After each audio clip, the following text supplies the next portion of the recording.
రక్షణ పొందిన తర్వాత ఆత్మలో ఎలా ఎదగాలి, ఎలా ఎదిగితే మనం దేవుని మహింపరచగలం, దేవునికి అతి సమీపంగా మనం ఎలా రాగలం, ఇలాంటి విషయాలన్నీ కూడా యేసు ప్రభువారు కేవలం బోధించడం మాత్రమే కాదు, ఆయన మనకు మాదిరి కూడా ఉంచారు. చాలామంది బోధిస్తారు కానీ మాదిరి ఉండదు. కానీ యేసు ప్రభువారు ఈ లోకంలోకి వచ్చినప్పుడు ఆయన చరిత్రలో సుస్థిరమైన స్థానాన్ని సంపాదించుకోవడానికి కారణం ఆయన బోధించడం మాత్రమే కాకుండా ఆయన మనకు మాదిరి ఉంచారు. Jesus Christ he's set an example to follow him in every area. ఒక్క విషయాన్ని కూడా దేవుడు వదిలిపెట్టలేదు, అన్ని విషయాల్లో కూడా.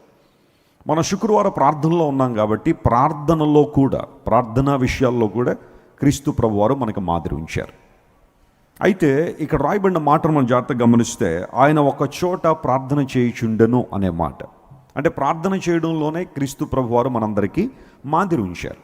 కొంతమంది తమ జీవితాల్లో చాలా బిజీ అయిపోయి ఏవో పనులు, అక్కర్లేని పనులు కూడా మీదేసుకుని ప్రార్థనకు దూరం అయిపోయి ఇప్పుడు దాన్ని జస్టిఫై చేసుకోవడానికి లేదా వారి నిర్ణయాన్ని జాగ్రత్తగా కవర్ చేసుకోవడానికి అంతగా ప్రార్థన చేయమని ఎక్కడుందండి బైబిల్లో? మనం ప్రార్థన చేయకపోతే దేవునికి తెలియదా? ఆయనకి అర్థం కాదా? నా మనస్సు ఆయనతో ఎప్పుడూ కనెక్ట్ అయిపోయి ఉంటుంది, అందుబట్టి నేను మనసులో అనుకుంటే చాలా ఆయన గ్రహించేస్తారు. దానికోసం నేను మరలా చర్చికి రావాలా, లేదా ఒక ప్రార్థనా కూటానికి వెళ్ళాలా, ఉపవాస ప్రార్థనకు రావాలా? నేను ఎక్కడుంటే అక్కడ మనసులో తలచుకోగానే దేవుడు వాటిని గ్రహించేస్తాడు అని చాలామంది మాట్లాడి సహవాస క్రమంలో ప్రార్థనకు దూరం అయిపోతున్నారు. పట్టుమని 10 నిమిషాలు కూడా ప్రార్థన చేయలేని దుస్థితిలోనికి చాలామంది వస్తారు.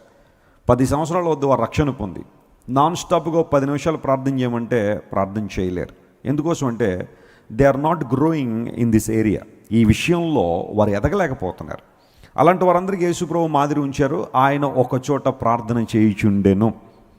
Jesus was constantly praying. ఆయన ప్రార్థన చేస్తున్నాడు. And he prayed quite often.